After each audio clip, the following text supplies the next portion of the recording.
Vamos orar? Pai, nós te damos graças por essa manhã, pelas suas misericórdias que se renovaram mais uma vez sobre as nossas vidas. Obrigada, Pai, por cada um que aqui está. Louvamos e agradecemos de forma especial, Senhor, a vida da Cíntia, do André, da Pietra, que estão conosco nessa manhã tão especial. Pedimos, ó Deus, que o Senhor trabalhe nos nossos corações a partir daquilo que foi ministrado nessa manhã, para que também a nossa fé seja edificada, que possamos ser pessoas maduras espiritualmente, emocionalmente, ó Deus, que possamos refletir assim a Tua graça e o Teu amor nesse mundo. Fortalece-nos através de cada palavra aqui. Essa é a nossa oração no nome santo do Senhor Jesus. Amém. Amém. É uma alegria hoje ter visitantes, sejam bem-vindos no nosso meio, na nossa casa. Alegria, Cátia lá de Araraquara, também de Jardim das Oliveiras, né? Manda depois um abraço pro pessoal de lá, a minha igreja do coração, onde eu nasci, cresci. E também hoje é um dia especial, né? A gente recebe, eu vou já chamar a Cíntia sem delongas. A Cíntia, ela é, eu fucei, né? Mas depois eu vou falar, mas ela me corrige se eu estiver errada. Ela é psicóloga, mestre e doutora em psicologia clínica, também é teóloga e também é membro da Catedral Evangélica, que é uma das nossas parceiras nesse projeto, né? Então é uma alegria tê-la conosco. O André, o seu esposo, que também é teólogo, também vai fazer uma complementação nessa aula especial. Então a palavra é sua, fique à vontade. Bom, bom dia, obrigada pela presença de todos, né? Obrigada, presbítera, obrigada, pastora, pelo convite aí a nós. Estamos muito felizes de estarmos aqui hoje. Eu falo bastante, então já peço permissão, vocês vão ver que eu vou ficar apertando aqui para ver a hora, tá bom? O pessoal até fala que às vezes meu marido tem que pegar a senha para falar, senão eu falo demais aí. Bom, a gente programou hoje essa aula especial para fazermos um pouquinho assim, o meio do tempo para falar um pouquinho então dos transtornos emocionais, o que é esse janeiro branco que vocês viram pelo convite, e depois o meu marido vai falar um pouco mais da parte teológica, bíblica, de qual é a importância, né? Porque eu não sei assim a realidade específica aqui de São Carlos, mas sou formada já há 18 anos, ainda existem muitos mitos, muitos preconceitos em relação ao cuidado da saúde mental, né? Que é falta de fé, ou que é pecado procurar um psicólogo, é falta de jejum e oração, e muito essa questão de ação e reação, né? Então meu marido depois vai explicar um pouquinho melhor que de certa forma não é que é falta de fé, não é falta de jejum e oração, mas é um cuidado integral, né? A gente tem lá no livro de 1 Tessalonicenses falando, né, da importância de cuidarmos, de ser irrepreensíveis o nosso corpo, a alma e o espírito. Mas aí eu deixo para ele falar mais dessa parte. Bom, vamos começar pelo janeiro branco. O que é o janeiro branco? Acho que vocês perceberam que hoje em dia cada mês tem várias cores, né? A gente tem o roxo, o lilás, os mais conhecidos, o outubro rosa, o novembro azul e esse janeiro branco. Ele é extremamente recente, gente.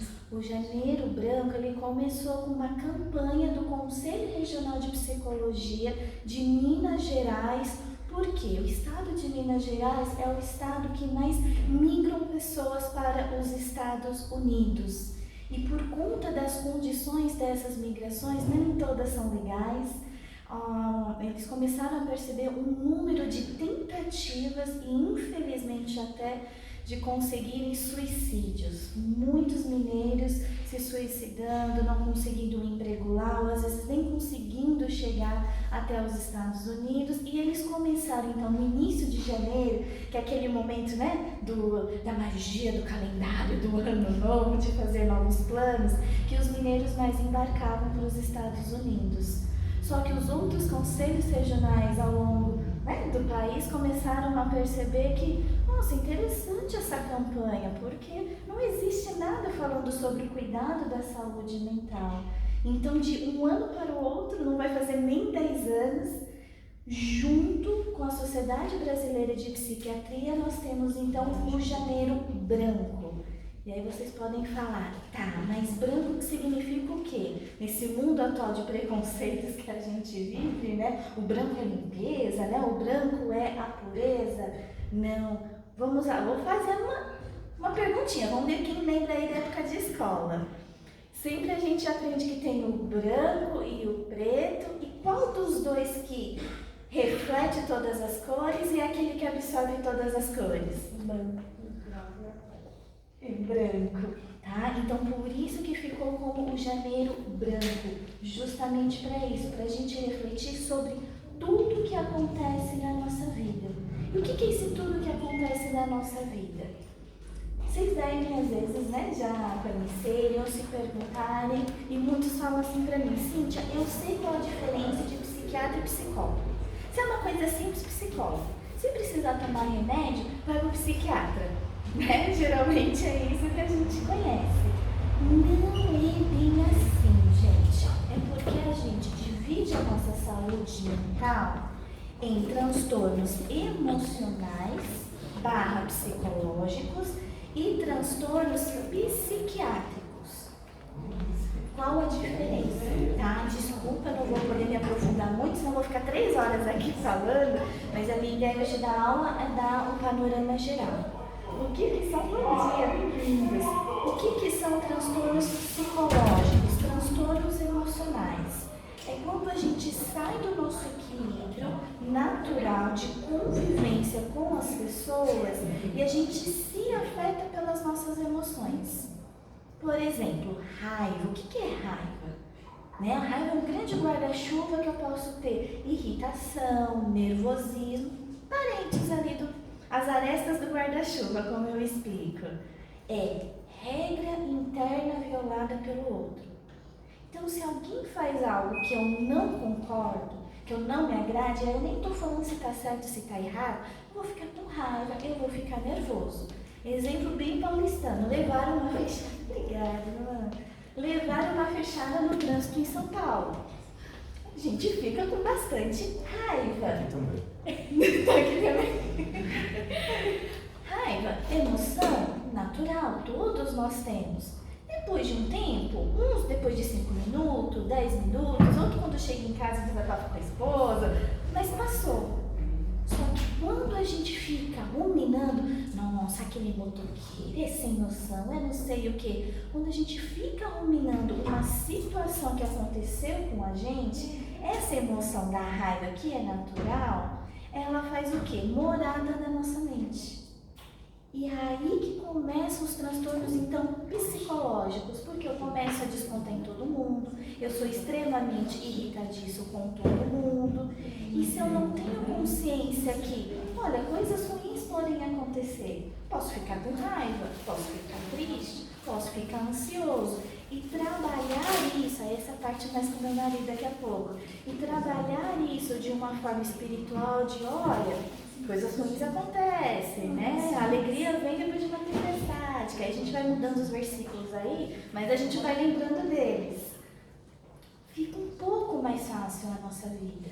Mas quando a gente esquece dessas orientações, quando a gente esquece que nós somos seres humanos e que essas coisas podem acontecer com todo mundo, a gente leva para o lado pessoal. E aí a gente começa a ter esses transtornos. Transtorno psicológico da depressão, né? Eu começo a ver que, nossa, nada está dando certo. Verdade, às vezes a gente tem momentos na nossa vida que você está 2, 3 meses fazendo algumas coisas e nada está dando certo. Mas é aquele período de tempo cortadinho, pontual. E os outros 20 anos? E os outros 2 últimos anos? Não deram coisas certas? Mas não, a gente começa a focar nisso. E focando nos problemas, mas por que eu vou tentar? Nunca dá certo mesmo. Nem vou tentar. O fulano veio falar comigo. Tá com dó de mim. Ai, meu Deus, tá vendo? Eu sabia disso. E a gente vai alimentando coisas no nosso pensamento que não são reais. Assim é a ansiedade, né? Eu começo a achar que eu nunca vou conseguir alguma coisa. Aí nós temos os pensamentos disfuncionais. O que são pensamentos disfuncionais? fazer uma brincadeira de interior. Gente, eu nasci em Valparaíso, região de Araçatuba. Para mim, a maior alegria é quando meu pai tirava férias e a gente ia pro Guarujá pra praia. Então, eu gosto de fazer uma brincadeira no sentido de sempre que sai as férias, chove na praia. E isso acontece só comigo. Às vezes a gente tem um pensamento desse. A gente tem um nome na psicologia, se chama generalização. Só que quando a gente tá mal, a gente começa a generalizar tudo.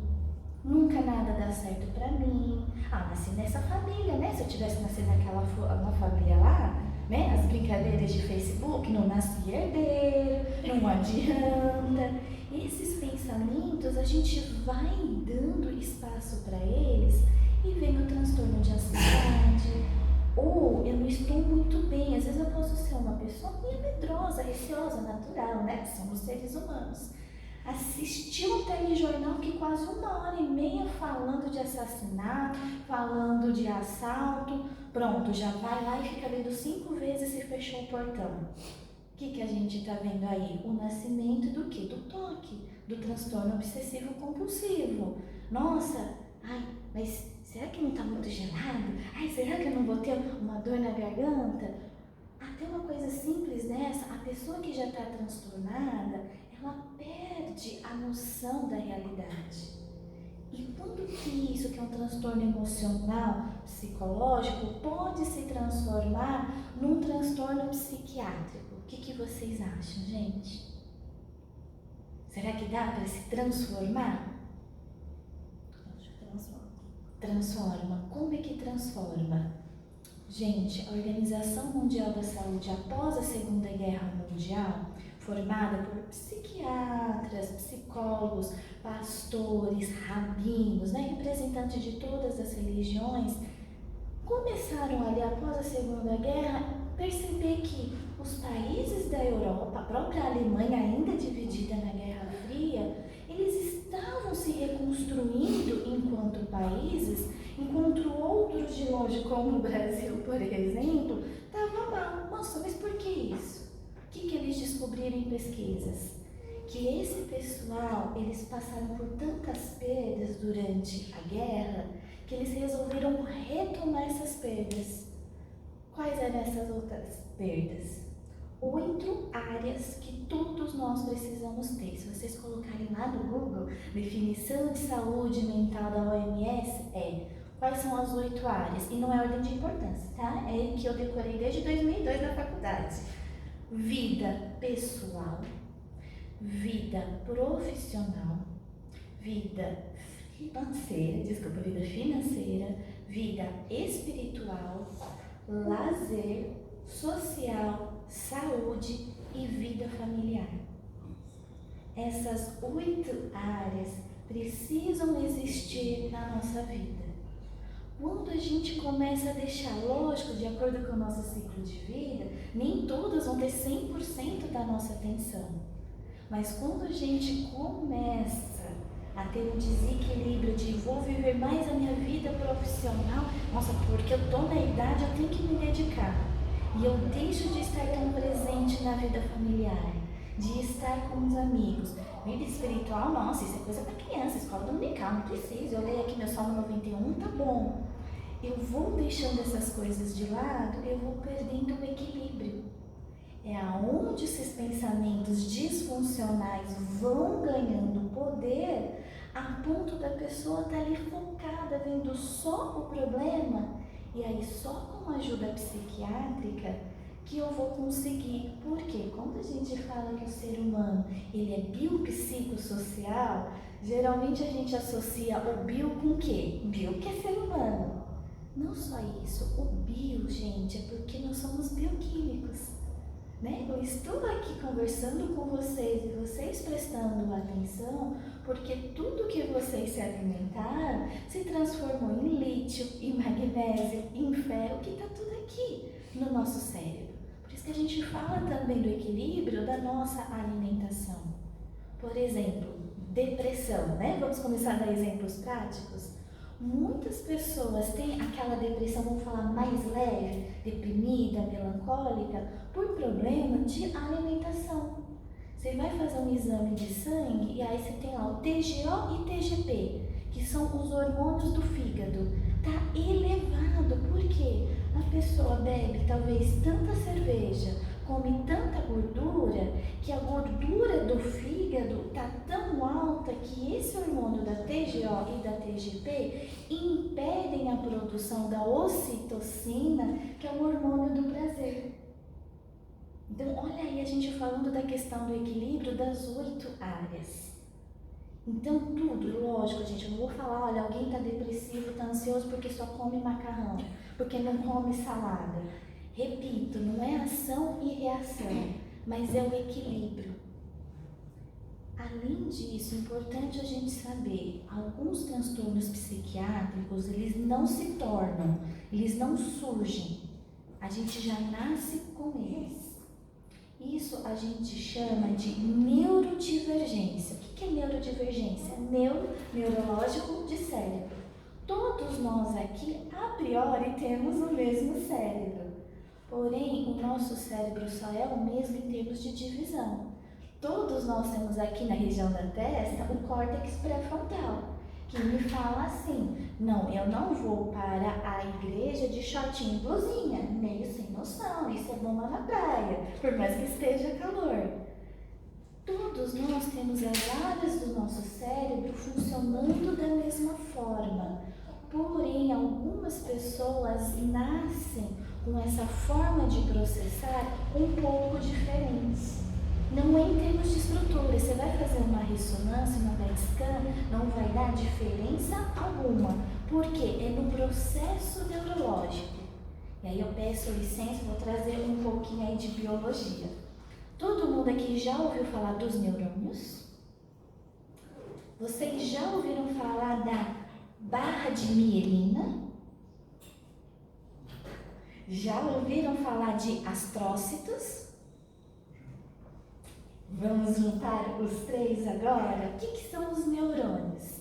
Né? São os nossos, vamos dizer assim, as nossas conexões que permitem que a gente pense. Mas não só isso, os neurônios são os que trazem informações ao nosso cérebro. Então aqui, ó, na pontinha do meu dedo eu tenho neurônios motores. Que quando eu bato aqui, ou para dar um exemplo mais real de todo mundo, quando a gente bate o dedinho do pé, meu Deus, você sente a dor na testa. Porque nós temos neurônios motores que mandam mensagens para o nosso cérebro. Mas como que essas mensagens chegam? Imagina uma autopista. Essa autopista é essa barra de mielina, aonde as informações são processadas. E como elas são processadas? Aí para vocês gravarem que eu gosto. Os astrócitos. Lembrem de astros, de asteroides. Né? Os astrócitos seriam então essa comunicação que voa, que passa por essa barra de mielina, que permite essa conexão com os neurônios.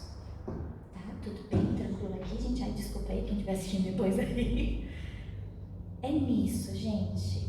Nessa questão da forma, para falar de uma forma bem simples, dessa comunicação da barra de mielina e com os astrócitos, que algumas pessoas nascem com uma forma de pensar essa estrutura diferente, que é o que nós chamamos de neurodivergentes. Quem são os neurodivergentes? Né? Os mais conhecidos que a gente fala na mídia.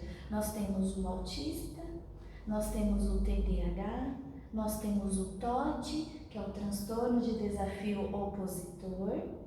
Temos o que mais que vocês imaginam? Borderline, já ouviram falar? Os disléxicos também entram. Os disléxicos também. Esquizofrenia, né? Esquizofrenia. Né? E aí, por que eu tô falando isso pra vocês? Ah, Cintia, então isso quer dizer que a gente tem que passar na mão da cabeça que a pessoa gosta de gritar com a gente, é bipolar mesmo, sabe lidar com as emoções e que a gente tem que ter paciência com eles? Não, não é bem assim.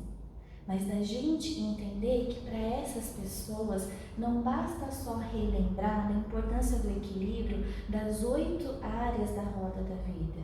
Que eles precisam também de um uso de uma medicação, mas que não vai fazer um milagre. A minha indicação para essas pessoas é como se fosse me fugiu agora o nome, gente, da injeção para quem tem diabetes. Insulina. Da insulina, né? A pessoa toma insulina, ela não vai deixar de ser diabética, mas vai ajudar para que ela tenha um estilo de vida mais saudável, que ela não sofra com aquilo.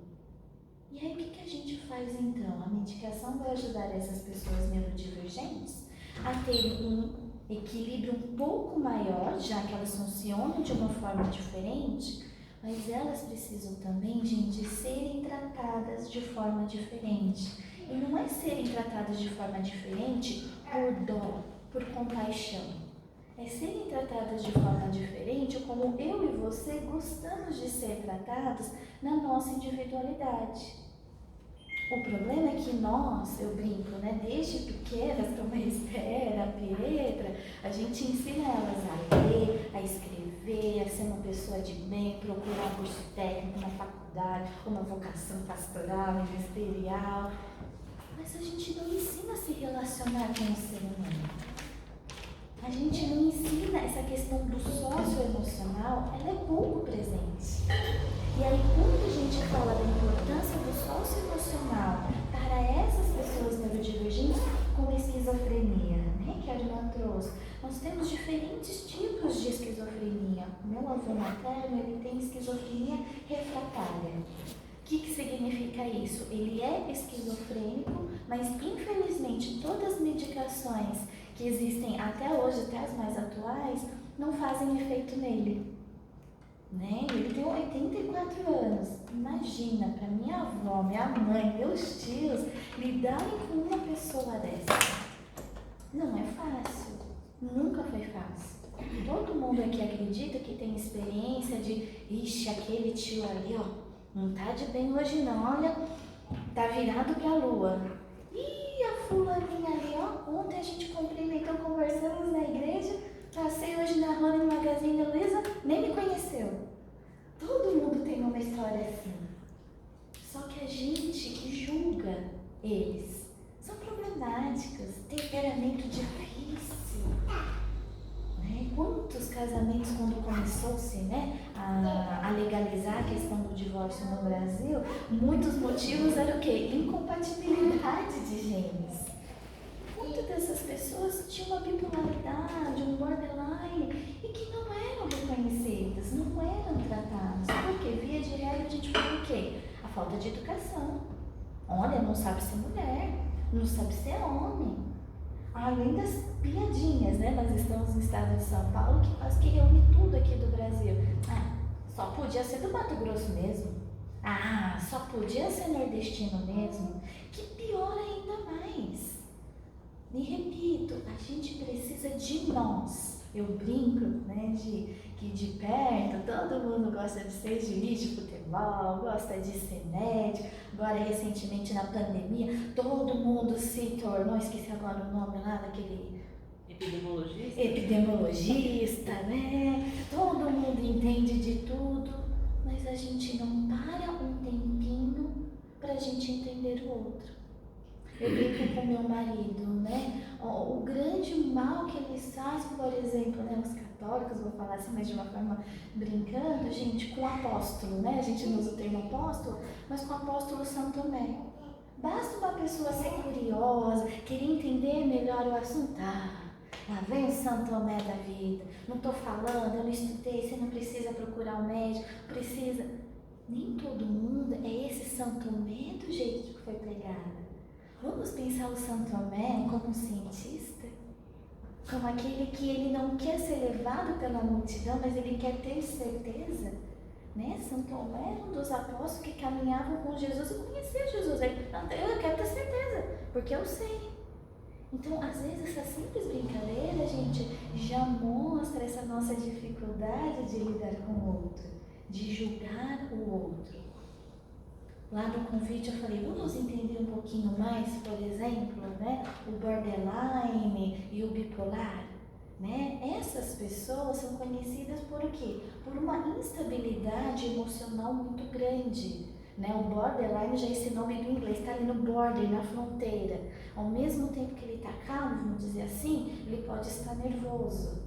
Né? O bipolar é uma pessoa que tem também dificuldades de estar ali sob controle, por isso que a gente fala bipolar, tem 2 polos. Só que aí basta você acordar bem, tomou café, tá feliz, tá no grupo do WhatsApp, aí aconteceu alguma coisa, uma fechada ali no trânsito, na hora do almoço, e aí você já dá uma patada, você tá de mau humor, são emoções, né? Já tá bipolar.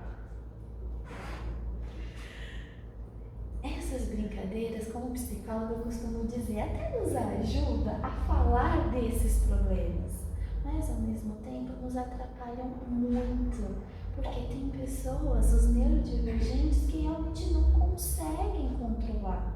Então, na hora que você percebeu isso, o meu objetivo não é dar uma aula de psiquiatria, de psicologia, é, nossa, fulano ali de manhã estava de bom humor, agora já está brigando aqui, né, vamos falar de política, né, já está mandando memes aqui, já isso e aquilo. Para, respira e, oi fulaninho, tá tudo bem? Percebi que você tá ali meio nervoso, meio ativista. Mas dificilmente a gente para perguntar pro outro. Porque também muitas vezes a gente mal para se escutar. Né? Então, o Janeiro Branco, a minha proposta de vir aqui e dar essa aula para vocês é: todos nós somos de carne e osso, todos nós temos emoções, todos nós somos falíveis.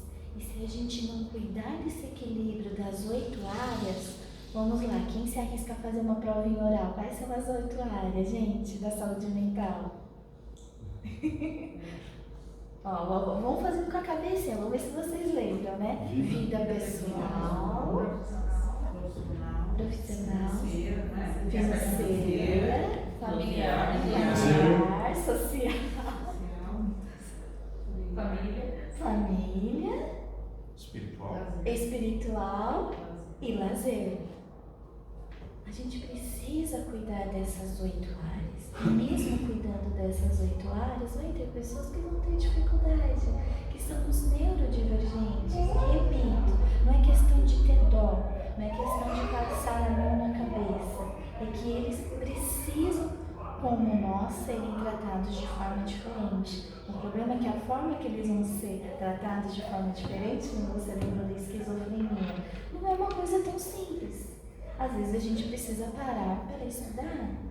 Né? O meu marido é autista, a minha filha é autista. Então, por mais que, nossa, é um adulto, é uma criança, não, mas espera aí, como que pensa uma pessoa autista? Né? Como é que pensa um borderline? Como é que pensa uma pessoa esquizofrênica? Tanto que hoje a gente até fala, né? Nossa, aumentaram o número de diagnóstico, todo mundo agora é autista. Né? A Jojo todinho foi lá na fazenda, aí todo mundo resolveu ser borderline. Não, muita gente conseguiu se identificar com esse problema e foi procurar ajuda. O que eu recomendo para vocês? Vocês têm amigos, né? Conhecidos, trabalham com pessoas que você, assim, naquele nosso julgamento crítico de ser humano, de ele é um pouquinho diferente, né? Tá um pouquinho fora da casinha. Senta, dá um Google e coloca lá, gente, hoje a inteligência artificial nos ajuda bastante. Coloca lá, pessoa mal-humorada, toque com limpeza e não sei o que. Hoje em dia a inteligência artificial nos ajuda bastante com fake news. Vai aparecer, por exemplo, eu acho que essa pessoa aqui tem um toque. E vai ter um artigo de algum psicólogo, de algum psiquiatra. Hoje nós temos bastante lives, bastante canais de saúde. E olha lá e fala, olha, eu acho que fulaninho aqui tem toque. Bom, tô achando que esse fulaninho aqui pode ser esquizofrênico. Porque eu falei com o chefe dele, não foi desse jeito que foi a reunião com o coordenador dele, não. Porque às vezes a gente tem isso no trabalho, né? A pessoa vem e desabafa, ai, por que o fulaninho, vou falar não, porque às vezes as pessoas se sentem mal, depois aí no online, nem tá falando usando meu nome. Igual a Alexa, né? Um monte de mulherada brava com a Alexa lá que deram o nome. E você senta na hora do almoço, não, porque o coordenador falou isso, falou aquilo, não sei o que, você fala, nossa, que horror, isso é até um assédio moral, nossa, amiga, você tem que denunciar, que eu não sei o que. Aí você vai conversar com outro amigo que estava na reunião e não aconteceu nada daquilo. Podemos estar diante de uma esquizofrenia? Podemos estar diante de uma bipolaridade?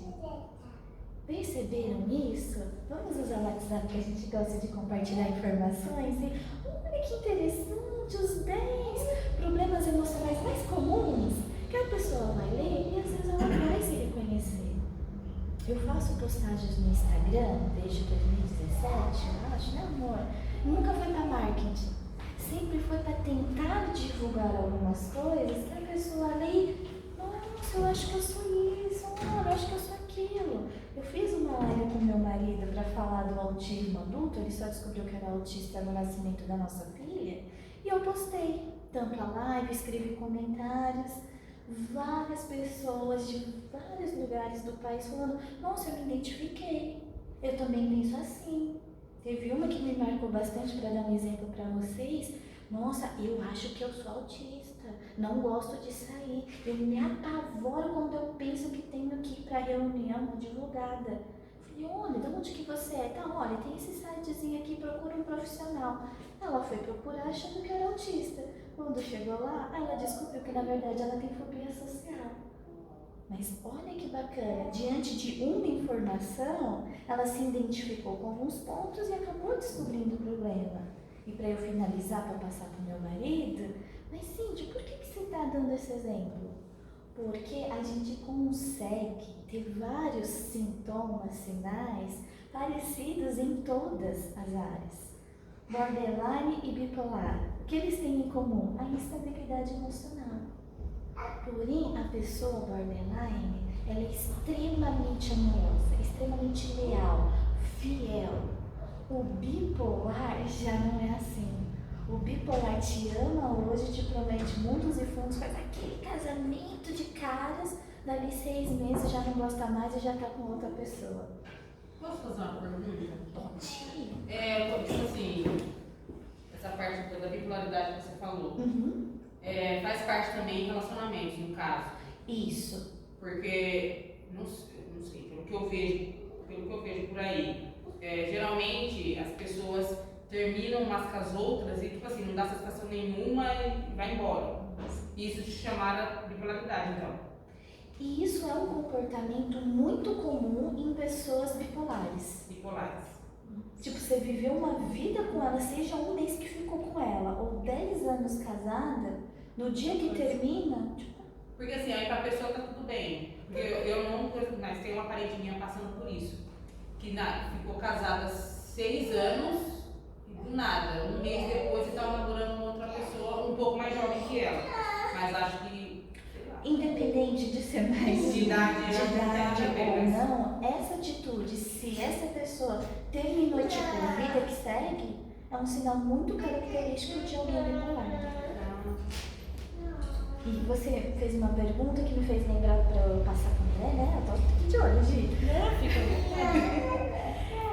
Tudo isso, gente, todos os transtornos emocionais, psicológicos e psiquiátricos, eles só são visíveis na convivência social, principalmente em relacionamentos amorosos e em relacionamentos de pais e filhos.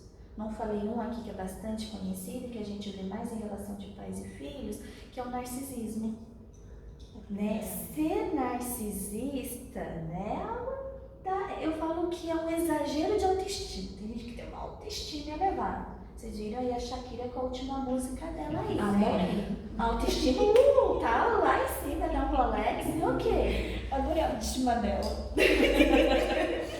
E aí onde a gente, né, todo mundo falando, olha que legal e tal, mas sem querer ela acaba comparando uma outra pessoa com não seja um Rolex. Será que é isso mesmo? Será que outra pessoa também não é um Rolex? Né? Então, eu tô dando esse exemplo atual da Shakira, porque todos nós temos alguns traços narcisistas, dependendo de alguma situação que a gente vive. Mas quando isso é geral, é generalizado, você é o dono da verdade, você sabe como tudo funciona, só você entende da situação. Isso é muito visível com relação de pais e filhos, que a gente vê isso, né? O pai ou a mãe, às vezes sufoca a criança, sufoca o adolescente. A gente sempre vê isso no consultório, no ensino médio. Né? Ah, não, mas eu preciso fazer isso, né? Porque a carreira do meu pai, a carreira da minha mãe. Imagina que eu vou fazer outra coisa. Mas isso também é visível nos nossos relacionamentos profissionais. Quando você faz todo o projeto, dá para o seu chefe, para o coordenador e ele vai lá e muda tudo.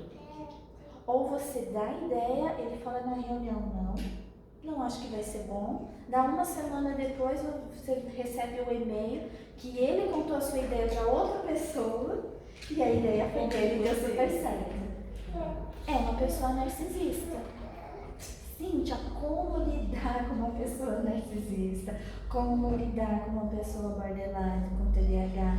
Gente, temos diversos livros falando sobre isso. Diversos artigos na internet e eu deixo aqui para vocês um site, um Instagram que eu gosto muito, eu conheci eles, a gente é meio contemporâneo, se chama Eureka, com um K, mais 2 Ks. Eureka, um Kzinho e outro K. Tem um grupo de psicólogos e um psiquiatra que eles desmistificam em posts, em lives, falando: você conhece alguém que é narcisista, alguém que é esquizofrênico, borderline? Como lidar com eles? Porque não dá pra gente fazer uma terapia pra gente aprender a lidar com o outro. Mas, repito, a gente precisa saber ouvir os nossos pares e saber que tem alguns pares que precisam de um tratamento diferenciado. Imagina conviver com alguém que é borderline. Né? Talvez você tenha até filhos. Como que você vai viver com um ex? Porque isso vai acontecer com os filhos. Sim. E aí você precisa cuidar. Ele é esquizofrênico. É difícil. Não é difícil? Tem dia que ele não quer conversa, ou não quer entrar no quarto, por exemplo. Coisas assim. Mas respeito, bem pequeno, ele tem esquizofrenia e esqueci o outro nome. Que às vezes dá convulsão, sabe? Epilepsia. Epilepsia, ele tem os dois. Então, assim, agora a gente é acostumado, mas no início, quando eu era mais jovem, mais nova, era complicado. Porque os médicos antigamente não é a mesma coisa que agora, a tecnologia mudou, entendeu? Então tem muita coisa que envolve. Mas, nossa, quando a gente era criança era terrível. Do nada, assim, ele brigava com a gente, ele ficava sem entender o que estava acontecendo. Eu e meus irmãos, meus primos. Mas assim, hoje a gente tem mais paciência, assim, né? Porque aí a gente começa a entender, começa a estudar um pouco mais sobre, então a gente começa a deixar ele vai indo no tempo dele. Por exemplo, às vezes o almoço está pronto meio-dia, ele não quer comer aquele horário. Então é uma criança dentro de casa, com 55 anos, mas é uma criança dentro de casa. Então minha avó fala, eu aprendi a lidar. Então minha avó é analfabeta, então meus tios teve que estudar muito, meu pai também, que é irmão dele, teve que estudar bastante para saber como tratar isso, né? Porque geralmente é muito difícil. Porque é muito difícil. Então, assim, hoje a gente tem mais aquela jogada com ele, sabe? Quando ele tá muito quieto, não mexe muito, então fica meio assim. Nas festas ele não gosta, ele fica no quarto, ele não gosta muito de barulho, ele não gosta. Então, assim, a gente tem que aprender a lidar, sabe? Aí quando tem festa, a gente tem que falar, ó, tal dia vai ter festa, vai ter barulho. Aí, às vezes, raramente ele sai assim, mas ele dá uma olhadinha assim, ele já vai pro quarto dele, lá no fundo, até o quarto dele minha avó fez afastado, porque ele não gosta, sabe? Umas coisas meio...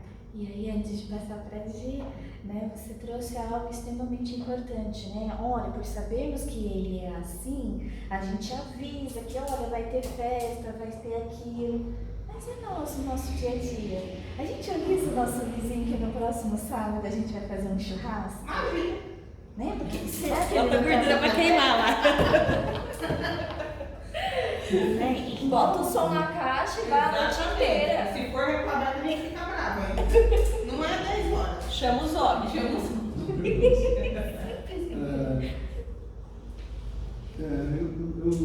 tenho o hábito de ver as coisas não como panorama, não como fixas. Aí quando eu penso, por exemplo, no autoconhecimento das pessoas, na oportunidade das pessoas, através do autoconhecimento, começar a modificar essas tendências que ela tem, para não ser o que ela era, né? Eu nasci assim, eu sou assim, eu vou viver sempre assim, ninguém me muda mais na vida. A gente tem a oportunidade de fazer algumas mudanças em algumas áreas dessa daí? Temos em todas, presbítero, em outras, porque a partir do momento que eu entendo que eu tenho aquela limitação e que aquela limitação prejudica os outros, prejudica a quem eu estou convivendo por conta da minha família, né, da minha esposa, do meu marido, dos meus filhos, eu quero ser uma pessoa melhor.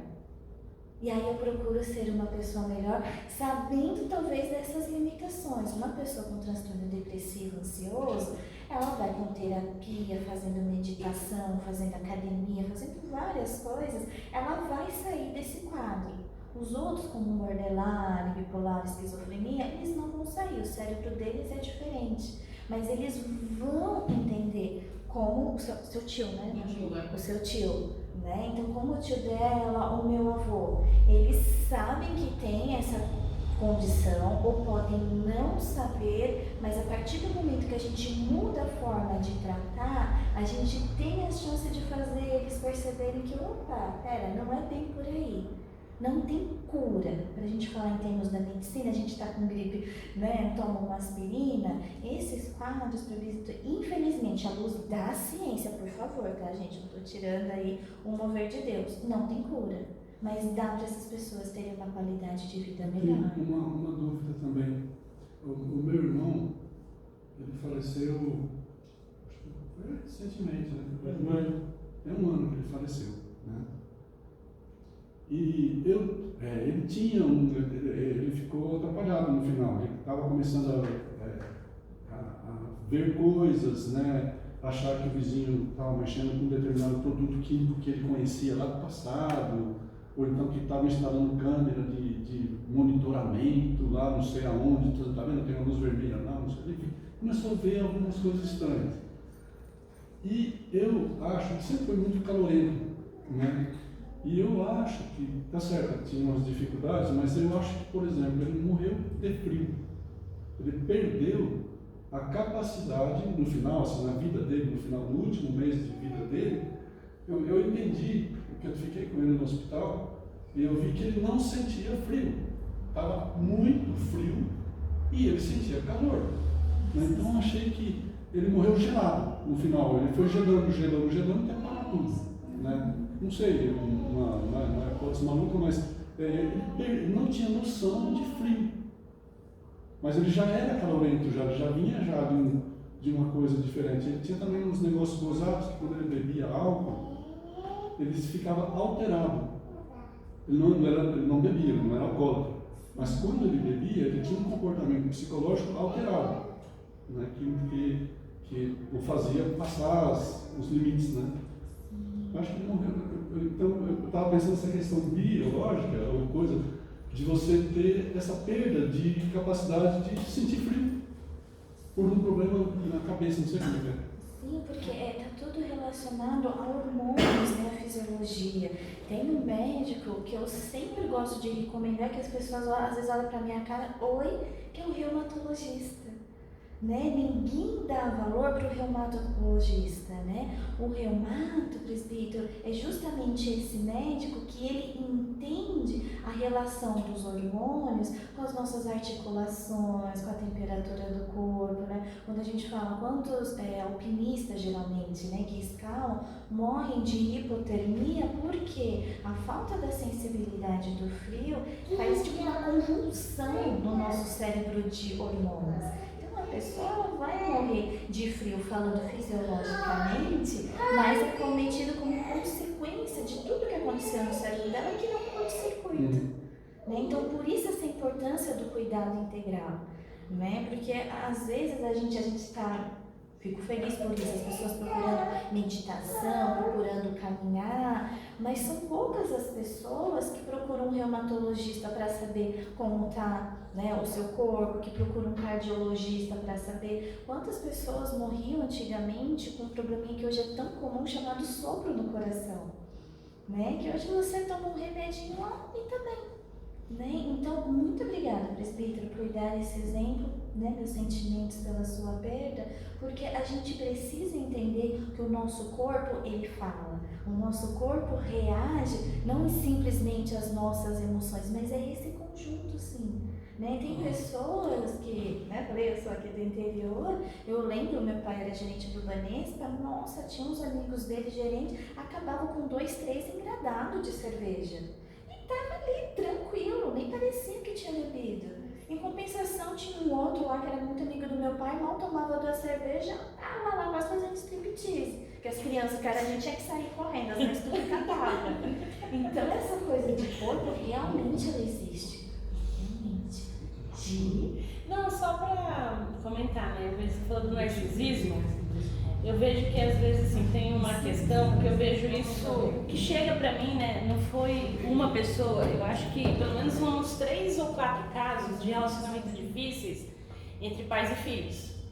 Mesmo na vida adulta, quando você teoricamente você está seguindo sua vida e pouco, entre aspas, importa se da sua mãe, mas você percebe que ao longo da idade adulta, aí eu vejo assim, se tem a questão de ser só narcisismo, de ter alguma sociopatia, ou ter a questão que você vê nitidamente que na verdade a mãe queria ser a filha. E a mãe, inclusive, fica brava com a filha porque a filha não chama a mãe para os rolês. Vai sair jantar com o namorado, por exemplo. E aí, a mãe fica assim, você vê que sufoca, a pessoa muda a cara na hora, tipo assim, ela quer fazer parte da vida da filha, só que ao mesmo tempo ela é tão crítica à vida da filha, tipo assim, a filha faz tudo errado pra ela, a filha não faz nada certo, você tem a sensação que a mãe queria ser a filha, mas ao mesmo tempo a mãe, assim, você vê que parece que tem um sentimento de inveja, a mãe sabota a filha, pra mãe aquela filha é a pior filha do mundo, fala mal da filha pra todo mundo, e aí se isso se enquadra num narcisismo, porque eu sei que tudo assim, você precisa fazer terapia, analisar, porque enfim, às vezes a pessoa é uma sociopata. Tipo assim, na verdade, tem um caso particular que eu acredito que no fundo, lá no fundo, assim, essa mãe tem uma mágoa guardada porque o pai da menina abandonou ela quando ela teve a menina. Então eu creio que assim, lá no fundo é como se ela fosse a culpada dela ter ficado solteira com um filho pequeno. Essa é a impressão minha, mas eu posso estar equivocada. Nunca falei isso pra ninguém. É uma teoria minha que eu vejo, né? Como se a mãe, ao longo do crescimento da criança também, fosse desenvolvendo um tipo de ódio. Ódio. É um negócio assim, meio assim, você vê que é pecaminoso. Porque você percebe que parece que assim, tipo, a filha pode fazer tudo que ela não pôde fazer.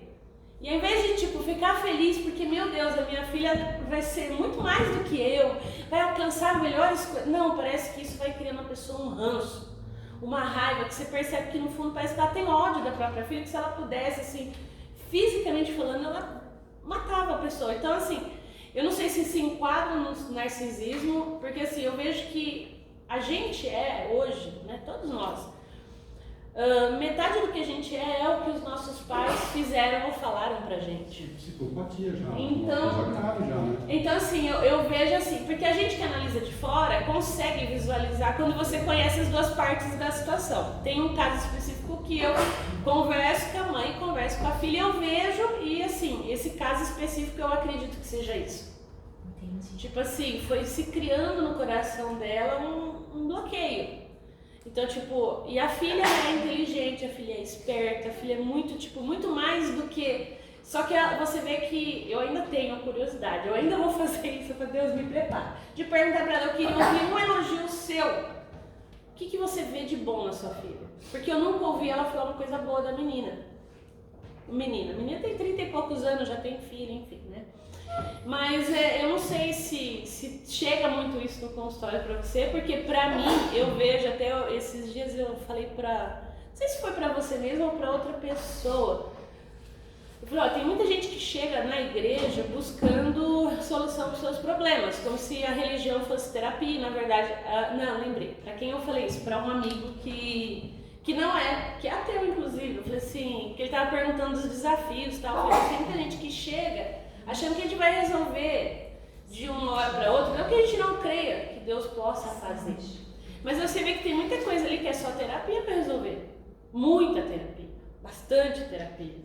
Então não sei se eu só compliquei o seu lado. Não, adorei a pergunta, porque eu vou começar a pergunta relembrando que eu falei agora há pouco de vocês, o que tem em comum o borderline com a bipolaridade, né? Que é a questão da instabilidade de humor. O que tem em comum um psicopata, um sociopata e um narcisista? São transtornos, são pessoas que não conseguem literalmente conviver com o outro porque elas vivem muito o eu dela. Então, existe o narcisismo, que é o transtorno de personalidade narcísico.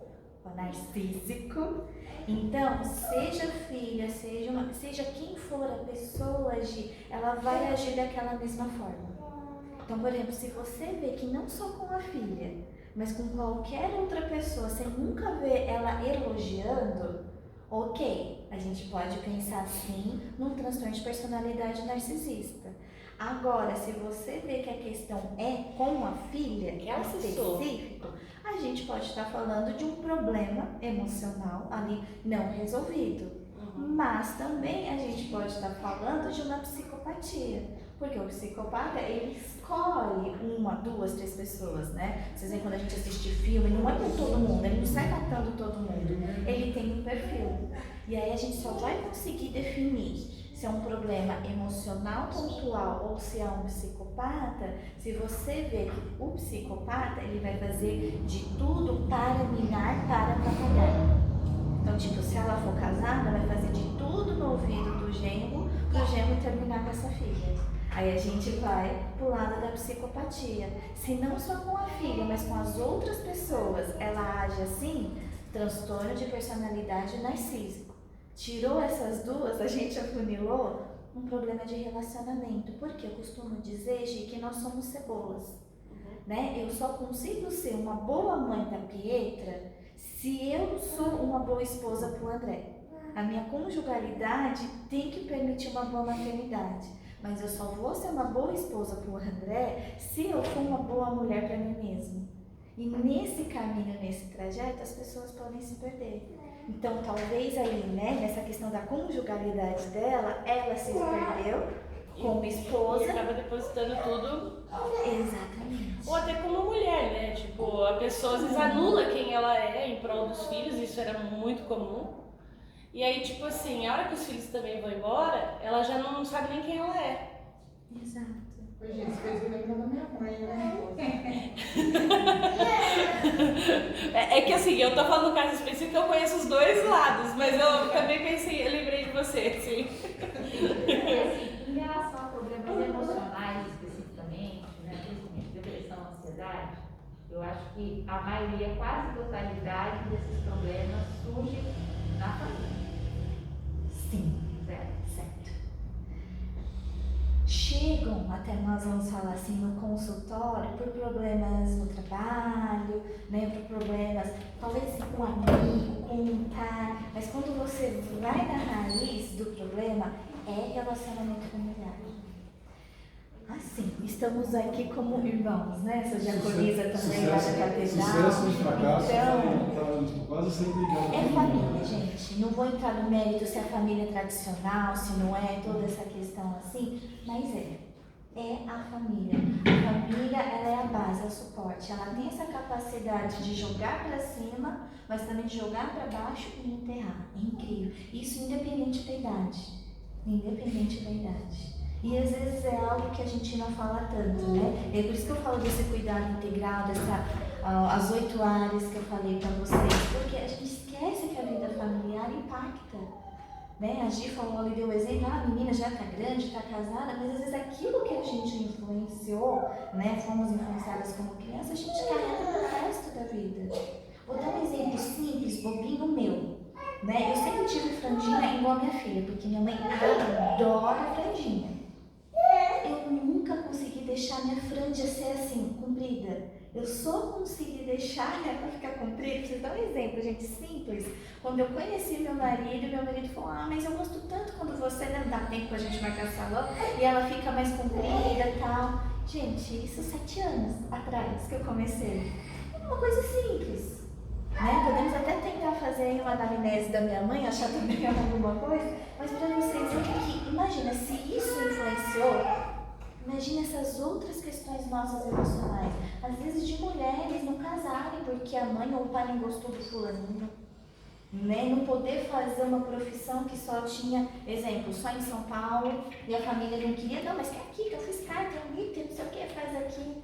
Aí a pessoa é frustrada, né? Quantos casos que eu já vi da pessoa se formar, pegar o diploma, ó, tá aqui. Você queria que eu fosse isso? Tá aqui, ó. Seja feliz. Calminho? Mas perfeita colocação. Porque isso é algo extremamente importante que a gente quase não vê falar de família.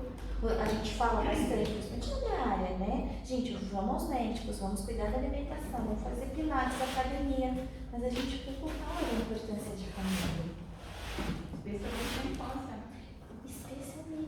Especialmente na infância. Os grandes traumas, por isso que eu dei o exemplo da franjinha, né? Imagina, a minha mãe fala, nossa, mas você fica tão bonita de franjinha. Me impactou tantos anos, né? Vou fazer 40 anos agora em fevereiro. Imagina você ouvir da mãe que, nossa, você não faz nada direito. Como assim? Você tirou 7? Sua obrigação é estudar, eu quero um 10 aqui. E aí você cresce, tipo, nossa, nada vai ser bom o suficiente pra minha mãe. Passei na Ruveste. Na Ruveste? Não, mas você tinha que passar da Federal de São Carlos, uma federal, não uma estadual. E vai se prolongando. Muito obrigada. E aí, pra finalizar, então, de verdade verdadeira. Vou passar pro André. O narcisista, ele tem tratamento, mas ele não tem cura. Tem tratamento, mas não tem cura. Infelizmente. A cura, a gente fala, né, na psicologia e na psiquiatria, é ter consciência daquele problema. Né? Então, eu já não tenho nenhum paciente atualmente que é narcisista. Tem alguns que sofrem com narcisismo. Mas esse último paciente que eu tive, sempre que ele recebia um convite, sempre que eu ouvia o filho, a filha, a nora, o genro falar, tinha que contar até 10. Porque ele aprendeu, contar até 10 pra... Nossa, que legal essa viagem que você vai fazer. Porque a primeira coisa... eu também fiz essa viagem. Foi maravilhosa. Mas o tempo que fiquei vai ser melhor do que esse aí. Né? Que geralmente uma pessoa assim, ela nunca deixou tu falar. A pessoa fala, nossa, eu tive um dia alguém, nossa, mas eu também tive, deixa eu te contar. Ela até te corta. Né? Tudo dela é maior. Tudo Seja dela bom é ou maior. ruim. Tudo Seja dela é doente, eu maior. conheço uma pessoa que você fala assim, eu tô com dor no braço, eu quebrei minha perna, você acredita? Saí arrastando. E não sei o que eu falo, gente. É uma pessoa narcisista, assim, é um sintoma do comportamento. E aí essa pessoa, o tempo todo, ela tem que ter essa consciência. Seja doença ou coisa boa. É sempre assim. É sempre assim. Então, gente, espero que tenham gostado. Eu queria falar muito mais coisas aí, né? Sempre a gente trabalha com PowerPoint, com aula, mas eu sabia que a Pietra poderia acordar. Eu falei, vou trabalhar como uma aula mesmo, né? Para ser esse bate-papo. E agora eu passo para o André, porque vocês viram a complexidade disso, né? O quanto de coisas nós temos envolvido para, às vezes, a gente ainda sofrer. E, gente, eu tenho, agora a gente está no online, mais facilidade ainda, mas eu tenho pessoas que falam, Cíntia, pelo amor de Deus, ninguém pode saber que eu faço terapia. Antes do online, eu estou em São Paulo, ali na região do Palmeiras. Fala do Palmeiras, tem alguém que é palmeirense aqui? Eu tinha gente que vinha de Osasco, que vinha de Santo André, de trem, de ônibus, para ninguém nunca descobrir que fazia terapia. Né? E aí, mas Cíntia, mas quem são eles? Pessoas assim, leigas como a gente? Também. Mas esse caso, por exemplo, ele era um pastor de uma igreja. Quando eu cresci era da igreja metodista, né? E eu atendo muitos pastores metodistas, porque ninguém vai saber, né? A Cíntia não tá mais da metodista, ela casou, ela tá lá. Da IPI agora? Da IPI. E não só. Né? Nós mesmos, às vezes, a gente tem dificuldade de aceitar ajuda, porque como a gente sabe de Deus, que Deus nos ajuda, a gente olha, a gente tem devocionais, temos livros, às vezes a gente também pode cair no erro de ser super-heroínas, super-heróis e não buscar essa ajuda. Então, Mas meu aí marido tem o agora, preconceito, né? além do preconceito. Então, si próprio, às vezes, da pessoa não aceitar que ela tem que fazer, ou que os outros em volta vão achar. Sim, não, isso é muito difícil. Então, o André vai tentar trazer um pouquinho assim, baseado na palavra, esse cuidado para a gente não cair nesses mitos, né? Ter fé nos ajuda, né? Mas assim, eu não vou entrar muito, que aí a galera vai falar que eu já falei mais demais, né? Mas é importante, porque para nós, naturalmente, gente, é difícil pedir ajuda pro outro. Né? Meu marido mesmo pode falar, não é nem por eu ser psicóloga, por eu ser a Cíntia, né? Eu vou, faço, aconteça, já tá lá, e às vezes, peraí, né? Deixa eu pedir pro fulaninha, né? Não precisa estar carregando tudo, eu brinco, não precisa ser uma bombeira da 25, mas às vezes a gente carrega tudo, até porque a gente tem um pouquinho de narcisismo, de, mas o outro não vai fazer como eu, o outro não vai entender, então a gente tem que tomar cuidado, e a palavra de Deus nos alerta um pouquinho sobre isso. Né? Porque será que a doença realmente é uma falta de fé? É um problema nosso do século XXI, que a gente quase não tem tempo de encontrar as famílias, ou começou lá na queda? Amor, deixo pra você agora. Obrigada, gente. Quer ouvir o seu pai pra falar? Ó, tem um cantinho ali, se quiser. Obrigada, irmã. Quer que eu deixe o celular pra você aqui?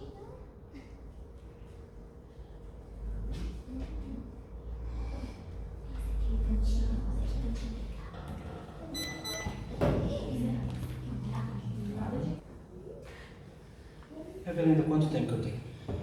Vamos combinar 10 minutos, é pouco ou é muito? Tá ótimo. Então tá bom. A gente tomar um café e depois conversar um pouco. Maravilha. Então, a ideia é fazer um arremate, e eu vim aqui enquanto a Cíntia falava, tentando pensar para onde a gente arremata. Deixa eu só botar o relógio fácil, porque o risco de eu escapar de 10 minutos é grande. Janeiro é o mês do Janeiro Branco, mas janeiro também é o mês oficial de vamos começar a ler a Bíblia esse ano? E normalmente fevereiro é o mês oficial de caramba, de novo eu não consegui. Mas isso fica para outro momento. Qual que é o jeito mais correto da gente fazer uma leitura bíblica? A partir de onde? A partir do começo. Então, tem muita gente que prefere, poxa, eu prefiro ler os evangelhos, eu prefiro começar a pular a questão das genealogias. Isso vai de cada um, mas uma dica que eu dou para vocês antes de qualquer leitura bíblica, comece por Gênesis 1, 2 e 3. Por quê? A partir dali você vai entender por que essas coisas acontecem. Como assim essas coisas acontecem? Então vamos fazer uma recapitulação do texto. Não vai dar tempo da gente ler inteiro. Então, em Gênesis 1, o que acontece? Deus cria o mundo. Deus cria absolutamente do nada. Ele vai criar o mundo, cria tudo que existe no mundo e cria o ser humano à imagem dele. Beleza? Gênesis 2 nada mais é do que, legal, olha, expliquei como foi criado o mundo, agora deixa eu explicar melhor como foi criado o ser humano. E Gênesis 3 é a hora que molha tudo, que vem o pecado. Vamos lá. É pecado, ou melhor, necessariamente uma doença psicológica, um transtorno psicológico, um transtorno psiquiátrico é fruto do pecado? Eu vou ler um texto para vocês que não tem a ver com isso exatamente. Provavelmente vocês vão estranhar e falar, mas o que esse texto tem a ver? Mas vocês, pensa no que a Cíntia falou, tá? Passando Jesus, viu um homem cego de nascença, e os seus discípulos lhe perguntaram, Rabi, quem pecou para que ele nascesse cego? Ele ou seus pais? Jesus respondeu, nem ele pecou nem seus pais, mas isso aconteceu para que neles se manifestem as obras de Deus. Já percebeu que dificilmente uma pessoa, olha, você ficou sabendo que o fulano está com câncer? Imagina essa situação e a primeira coisa que você vai falar é falta de Deus. Esse cara aí provavelmente não estava orando direito. Se alguém te responder, aconteceu essa situação, alguém fala para você isso, qual que é a sua primeira reação para essa pessoa que deu essa resposta? No mínimo você vai olhar feio e falar, meu amigo, pelo amor de Deus, não fala uma coisa dessa, que crueldade. Agora já percebeu que é exatamente como muitas vezes são tratadas as pessoas que têm qualquer transtorno psicológico? Depressão é falta de oração. Ansiedade é falta de Deus. Então, a Cíntia falou sobre os mitos. Então, um dos mitos que eu queria demitologizar aqui é: gente, infelizmente, nós caímos em todas as áreas, inclusive nessa área da saúde mental. É possível uma pessoa realmente comprometida com Deus ter depressão? É. Eu já conheci gente muito séria, pastores assim, fabulosos, que tiveram depressão em um momento da vida. Vamos falar de transtorno de ansiedade. Jesus fala o quê? Não andeis ansiosos. Eu tenho transtorno de ansiedade já diagnosticado desde os 26 anos. Aí você vai no texto, porque qual o problema? A gente sempre faz leituras bíblicas de caixinha de promessa, recortes. Antes, ali, se você for pegar no contexto, Jesus está falando sobre o que antes de falar da ansiedade? Vocês lembram? É um pedaço do Sermão do Monte. Jesus está falando de riqueza. Basicamente, gente, para de ficar ansioso com você ter tudo que você quer, tudo que você precisa, porque a preocupação da pessoa, a pessoa não fica ansiosa com: eu vou ter alguma coisinha para comer hoje, eu vou ter meu pãozinho para comer hoje. Não fica, a gente sabe que não é essa a ansiedade. A ansiedade é sempre manter o meu padrão de vida, manter meu luxo, manter isso. Isso é preocupante, isso é um pecado. Agora, a ansiedade patológica é uma preocupação que vem, que você para e, peraí, deixa eu racionalizar esse trem. Cara, isso não faz sentido. Isso não faz sentido. E mesmo assim você não consegue tirar da sua cabeça aquilo. Então, esse é um ponto que eu acho importante a gente entender. Vamos parar de olhar para a pessoa que tem algum transtorno psicológico, mental, o nome que quisermos dar, como um pecador, como uma pessoa que fez aquilo porque não está preocupado com Deus, porque não ora, porque não lê a Bíblia. Por quê? Isso, primeiro, faz com que a pessoa seja rotulada. Segundo, faz com que a pessoa não tenha o acolhimento da igreja. Vamos voltar naquele primeiro exemplo que eu dei. Quando você fica sabendo que teu irmão com uma doença grave na igreja, principalmente em comunidades menores, acontece muito isso. Boa parte da minha vida eu tive em comunidades pequenas. A igreja se une em torno daquela pessoa de uma forma maravilhosa. Sim, eu já vi coisas lindíssimas acontecerem. E normalmente isso não acontece quando a pessoa tem um problema psicológico. Então, a gente precisa quebrar essa primeira coisa. Não é porque você está falando com o maldito pecador. Até porque se o nosso problema for com o maldito pecador, a gente está na roça, que todos somos. Segunda coisa, crente pode ir no psicólogo, no psiquiatra. Por favor. Vamos voltar para Gênesis 1. Deus cria o mundo do zero, do nada. E ele vai criando um monte de coisas. E ele vai criando o que a gente pode chamar de potencialidades na criação. Legal? Em Gênesis 1:26, qual que é a característica que Deus dá de como o ser humano é criado? A imagem e semelhança de Deus. Bem, a tal da Imago Dei é um troço que a gente está aí há mais ou menos 4.000 anos tentando fechar o conceito e nunca vamos fechar. Agora, tem algumas coisinhas que a gente percebe que sim, provavelmente isso aqui faz parte da imagem de Deus. Dá uma olhada depois, faz uma leitura de Gênesis 1, você vai ver, Deus criou, Deus criou, Deus criou, Deus criou. Então, provavelmente a nossa capacidade criativa vem a partir da imagem de Deus, certo? Guarda isso. Vou pegar até a Bíblia. Vocês veem que não é coisa do meu celular. De um dos textos que, infelizmente, é mais mal entendido atualmente. E criou Deus, isso aqui está em Gênesis 1:27, tá? Criou Deus, pois o homem, a sua imagem, a imagem de Deus os criou, homem e mulher os criou. E Deus os abençoou e lhe disse: sede fecundos, multiplicai-vos, enchei a terra e sujeitai-a, dominai sobre os peixes, etc, etc, etc.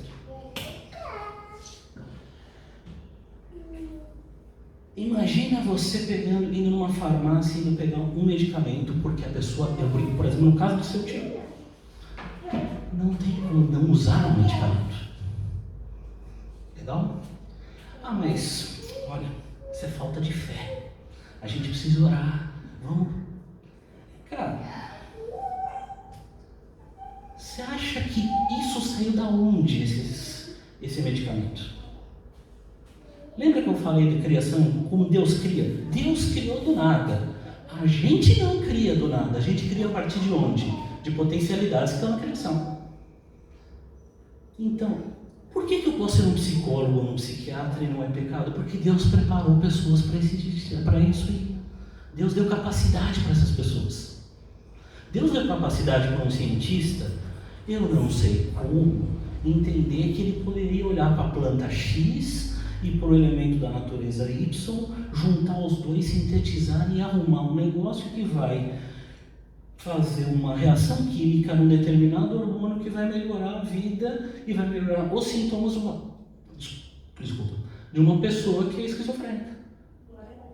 E tem pastores que falam para a pessoa parar de tomar medicamento. Isso é uma das... Cara, tem uma coisa que dos últimos anos, a gente vem passando por momentos muito tristes. Você agora sujeitar, né, a criação, né? Então você pode trabalhar ela. Exato! É trabalhar a criação. André, eu costumo dizer, aí eu tenho as nossas teorias, né, como teólogos, que no 7º dia Deus descansou. No 8º ele chegou com o Adão e Eva. E aí, o que a gente vai fazer com tudo isso aqui? Tipo, e começou, vamos criar, vamos brincar disso aqui. Olha, se você amassar o trigo e misturar com água, vira pão. Quer dizer, a gente não se dá conta, mas é um processo criativo simples, de misturar os elementos, né? E por que a gente acaba... Eu acho que é muito mais cultural, até a gente vê isso na Bíblia, né? Da doença ser um sinal de pecado, de ser castigo de Deus. Porque a gente entende Deus um Deus que castiga. E não, na verdade, um Deus que criou tudo isso para curar. Exato. A cura de... Gente, vamos pensar em milagre aqui. Uma coisa é um milagre padrão. É aquele que a gente está acostumado ao milagre que Jesus está fazendo na Bíblia. Agora, para pensar, tá? Para pensar que alguém... do nada, achou uma planta no meio da Amazônia e descobriu que sintetizando essa planta com mais não sei o que, juntando com não sei o que lá, vai juntar com um hormônio que foi descoberto pelo cientista X que estava fazendo um estudo de outra coisa que não tem. Ô gente, isso aí não é milagre não. Olha como a gente às vezes minimiza o que Deus pode fazer. O sujeitar a natureza tem muito a ver com essa coisa de... Quando se fala em sujeitar a natureza, a pessoa acha que vamos pegar a natureza e vamos explorar tudo da natureza e tirar tudo que a natureza tem. Não é vamos destruir a natureza, vamos usar os detalhes da criação. Isso é lindo. Deus pode te curar a partir de um médico? Pode. A ciência já falou, tal doença não tem cura. Deus pode curar essa doença? Claro que pode. Então, uma das coisas que eu acho qual que é o ideal que um cristão deve fazer terapia? Faz terapia com uma mão e tem aconselhamento pastoral com a outra, mas são coisas distintas. Tem um teólogo que eu gosto muito, que é o Eber Kuyper, muito mal entendido nos tempos, que ele fala sobre a soberania das esferas. A esfera da saúde, a esfera da ciência e a esfera da igreja são independentes. O teu pastor não pode falar, faz esse tratamento, não faz esse tratamento. Ele estudou medicina. Ele pode orar por você. Ele pode te indicar, te levar. Vai em tal médico, vai em tal pessoa, alguma coisa. Ele não pode mandar separar. Infelizmente, nos últimos anos, a igreja voltou a ter um ranço com ciência. Só que vocês sabem que a maioria dos grandes cientistas da história eram cristãos? A maioria. Se a gente for falar em Idade Média, 90% eram cristãos.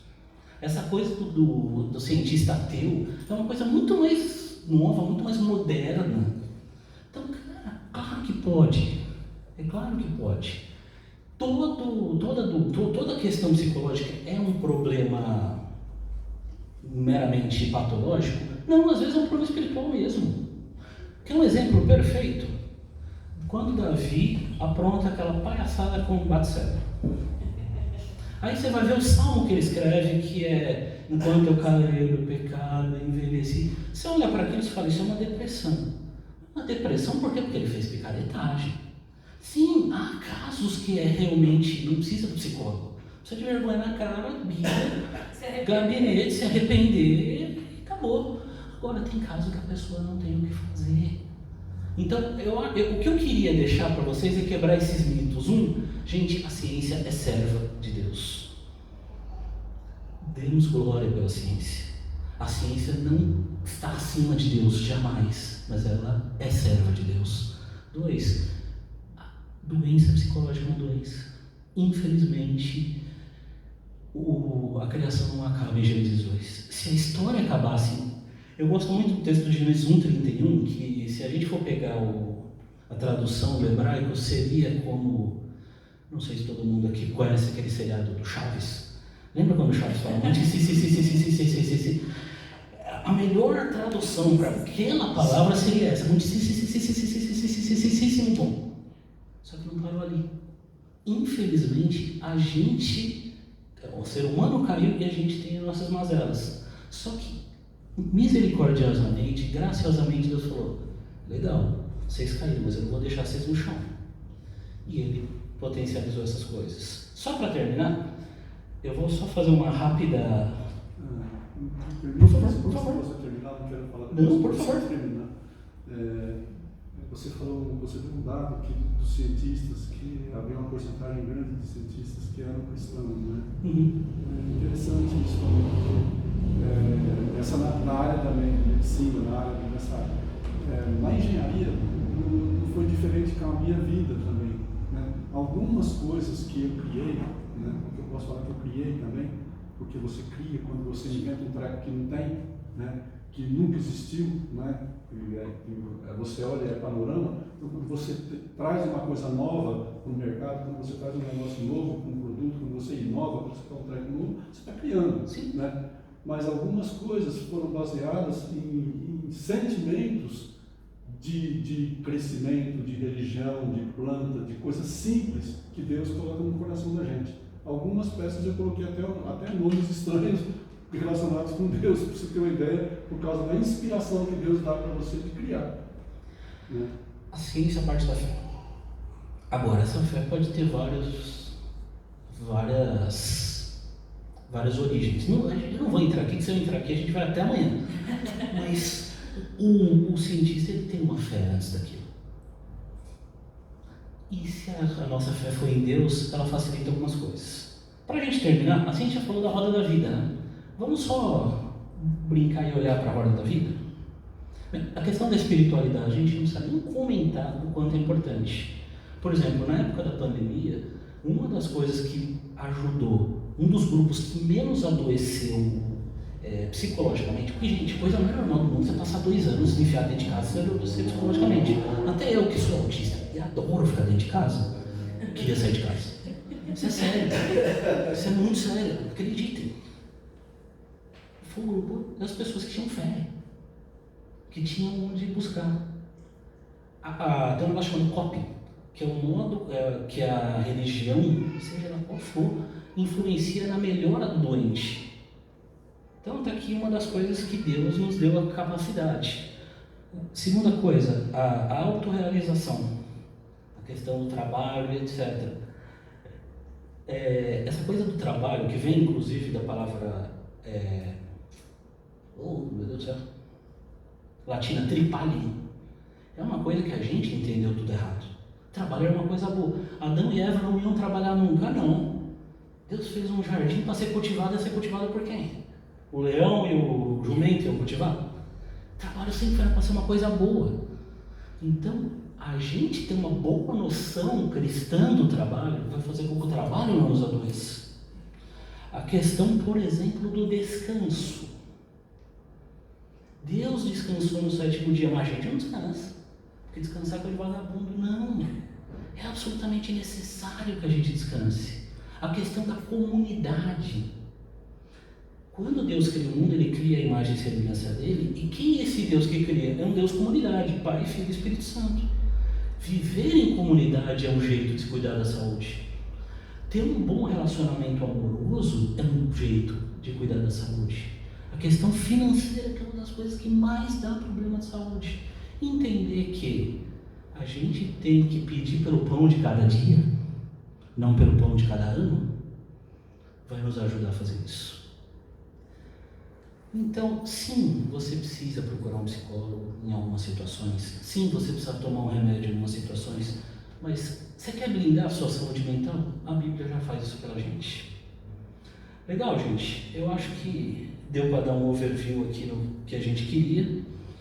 Se ficou alguma dúvida, alguma curiosidade, a gente pode conversar, mas eu acho que deu para a gente fazer um bom arremate.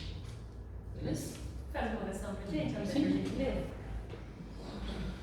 Pai Santo, Pai Eterno, entramos na Sua presença, glorificando o Seu nome, Pai, te exaltando e glorificando pelo fato de que o Senhor cuida de nós em detalhes que a gente nem percebe, Pai.